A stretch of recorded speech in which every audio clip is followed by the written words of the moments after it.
guys, do you want to play Pugay mga katarget. Halos 4 na taong gulang pa lamang siyang master ngayong buwan. At kaming dalawa ay gumawa na naman ng video tungkol sa arnis di mano. Ang isang bata na nahihilig sa arnis di mano ay kailangang hubugin sa larangang ito. Lalong-lalo na kapag siya ay nag-uumpisa ng magtanong kung ano ang arnis di mano. Sa pictorial ay iba't ibang depensa, atake ang makikita ninyo sa video. Yan, sinisipa ni Young Master ang kanyang Grandmaster, ang kanyang dadilo, si Katarget. Yan ang pagpalo sa bandang liig gamit ang arnis. Isang paalaala lamang po na ang pagtuturo sa bata ng arnis di mano ay may iba yung pag-iingat. Kinakailangan dito ang pagsubaybay at dapat ang tagapagturo ay may sapat na kaalaman upang maiwasan ang anumang sakuna na maaaring maidulot sa bata. Bukod pa sa ang epekto nito sa kanya kung saan ang pagtuturo natin dito ay pagdidipinsa. So kinakailangang basic at maipaliwanag ng husto sa kanyang murang isipan kung ano ang kabutihan ng arnis di mano. Kaya paalala sa mga bata, huwag itong gagayahin. Ito ay para sa mga eksperto lamang. Okay, mga bata, alam nyo na. Tawagin na si nanay. Tawagin na si tatay. At sabayan kayo sa panunood ng video ito. Okay, Young Master, palo. Ayan. Pumapalo ng dahan-dahan si Young Master. Yan, itinuturo ko na sa kanya kung saang bahagi ako patatamaan. Yan. Pumapalo siya. Palo. Palo.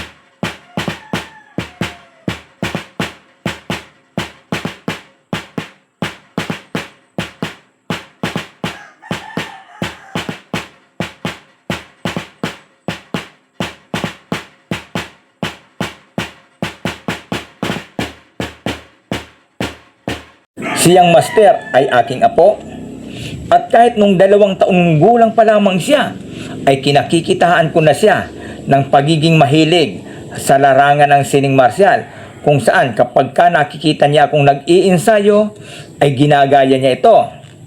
Kinukuha ang arnes, isinusot ang gloves, sumusuntok-suntok.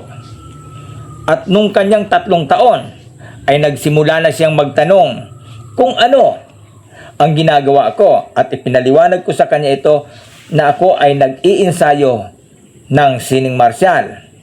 Ito man ay karate, arnis o ibang uri ng sining martial. At doon siya ay nagsasabing turuan ko daw siya. Kung kaya inyong makikita sa aking mga naunang video na siya ay aking tinuturuan ng paghawak ng baston, mga instances, mga paikot at maging ng filosofiya ng sining martial. Kaya dito makikita nyo na naman kami ni Katarget, ni Young Master na pumapalo. Ayan, kahit 2 manos ang kanyang hawak sa baston ay pinipilit niya. Yan, ginagaya niya daw si dadilo niya. Yan, si Katarget. Yan o, makikita niyo siya. Humahawak ng bason. Pilit pinapaikot, gaya niya daw ako. Yan, sumusuntok. At maya-maya ay inyong makikita na iyan ay kanyang bibitawan at magsasagawa siya ng bare hand lamang. o ang pagsayaw na kung tawagin naman sa karate ay kata. Yan, ang ipinapakita niya ay nag-aanyo daw siya. Kaya kung makita niyo, ang paa nakatingkayad pa, pumapaikot, sumusuntok, ginagamit na panusok ang baston. Yan sa kanyang murang edad ay gumagawa na siya ng sariling estilo.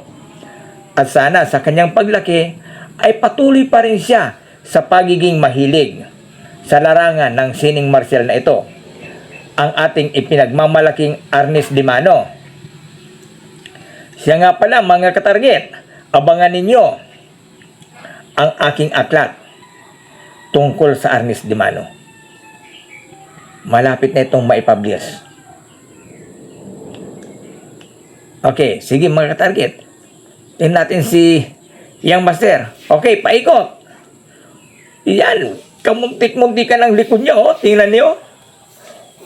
Mga bata, ulit huwag itong gagayahin. Kinakailangan may patnubay ito ng mga magulang. Okay, mga magulang, pakigabayan po ang inyong mga anak sa pagsasagawa or sa panunod nito. Yan, yung sinasabi ko kanina na si Little Katarget o kung tawagin ko nga ay Yang Master. Nagkakata yan, pagod na daw siya nagpapahinga. Nakakatuwa siyang Master pagkat sa kanyang murang edad ay gumagawa siya ng sariling estilo. Yan kata daw siya sumasayaw siya. Ginagaya niya ang slow motion ko sa pagsasagawa ng kata pag ako'y naglalaro ng karate. Sa Ernest naman, ang tawag sa sayaw ay anyo. Sa karate ay kata.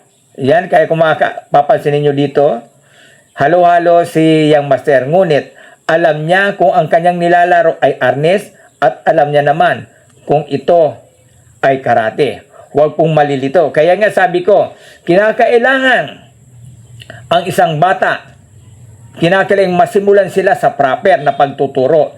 Hindi yung basta tsamba lamang na ituturo or napulot. Kinakailangan alam niya kung ito ay Ernest de Mano, karate, judo o iba pang estilo ng sining martial, sapagkat nakalilito kapag hindi nila alam kung ano ang kanilang pinag-aaralan at kung ito ay halo-halo. Kinakailangan alam nila pati ang basic.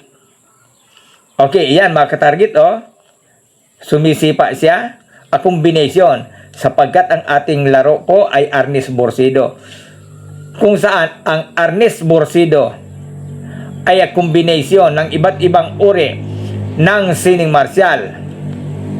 Combine din ito ng Ernest, ng judo, karate, at mayroon din itong aikido. Shout out nga pala sa mga dati kong kasamaan sa Arjuka, kay Master Pros, kay Master Rolando Samonte, kay Bong, kay Dexter, siyempre kay Master Dani, at sa namayapan na naming Master sa Judo, si Master Parinyo. Shout out din sa aking mga kasamahan sa Red Dragon at Kuntaw Tabako. Okay, so shout out sa inyo. Bugay!